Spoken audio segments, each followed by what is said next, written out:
দেশপ্রেমিক মুক্তিযুদ্ধের চেতনার অনেক মানুষ বলেন, মুক্তিযুদ্ধের ইতিহাসকে একটি পক্ষ বারবার বিকৃত করার চেষ্টা করছে।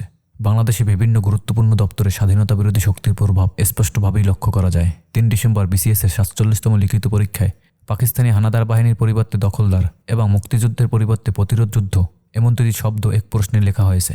১৯৭১ সালে মার্চ ও এপ্রিল মাসে বাংলাদেশের বিভিন্ন স্থানে দখলদার বাহিনীর বিরুদ্ধে গড়ে ওঠা প্রতিরোধ যুদ্ধের সংক্ষিপ্ত বিবরণ দিন। তারা বলেন, স্বাধীন বাংলাদেশের একজন দেশপ্রেমিক নাগরিক হিসেবে এই প্রশ্নের উত্তর এভাবে দিলাম। বাংলাদেশের আনাচে কানাচে অবস্থানরত পাকিস্তানি জন্মের রাজাকার এবং রাজাকারের ছেলেমেয়েদের বিরুদ্ধে আরেকটি মহান মুক্তিযুদ্ধ করা অতি জরুরি হয়ে গেছে। এই যুদ্ধে তাদের বীজসহ উপড়ে ফেলা উচিত, যাতে স্বাধীন দেশে বসে আর কোনোদিন দেশদ্রোহী কর্মকাণ্ড না করতে পারে। তারা ক্ষোভ প্রকাশ করে আরও বলেন, স্বাধীনতা বিরোধী কালো শক্তিরা বলে ৭১ সালে কোনো যুদ্ধ হয়নি, ভাই ভাইয়ে গণ্ডগোল হয়েছে। আবার কখনো কখনো কেউ কেউ বলে মুক্তিযুদ্ধে ৩,০০০ লোক, কেউ বলে ৭,০০০, কেউ বলে ৩ লক্ষ লোক মারা গেছে। যারা এখনও মুক্তিযুদ্ধকে স্বীকার করে না তারা কতটুকু বাংলাদেশের ভালো চায়।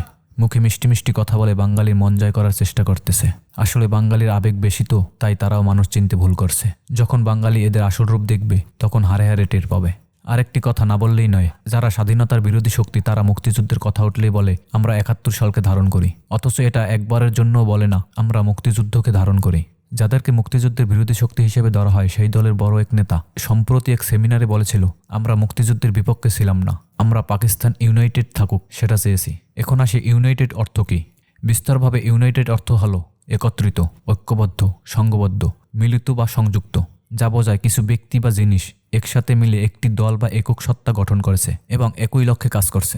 এটি কোনো প্রচেষ্টা বা গোষ্ঠীকে বোঝাতে ব্যবহৃত হয় যা একতাবদ্ধ থাকে। এখন বাঙালি জাতির কাছে প্রশ্ন, যে নেতা বলেছে আমরা বা আমাদের পূর্বের নেতারা মুক্তিযুদ্ধের বিরোধী ছিল না, তাহলে তারা যে চেয়েছে পাকিস্তান ইউনাইটেড থাকুক, এই কথা দিয়ে কি বোঝায়? তারা কি মুক্তিযুদ্ধের পক্ষে ছিল? মিষ্টি কথায় স্বাধীনতা বিরোধী কালো শক্তির পূর্বের ইতিহাস ভুলে যাওয়া মাথামোটা জাতির কাছে আবারও প্রশ্ন রেখে গেলাম, যারা বাংলাদেশ সৃষ্টি হোক সেটাই চায়নি কখনো, তারা কি আমাদের দেশের ভালো চায় কখনো? তা তো মীর জাফর এখনও দেশটাকে নিয়ে মীর জাফরই করছে, এমনটাই মনে করেন দেশপ্রেমিক মুক্তিযুদ্ধের চেতনায় বিশ্বাসী অনেক মানুষ।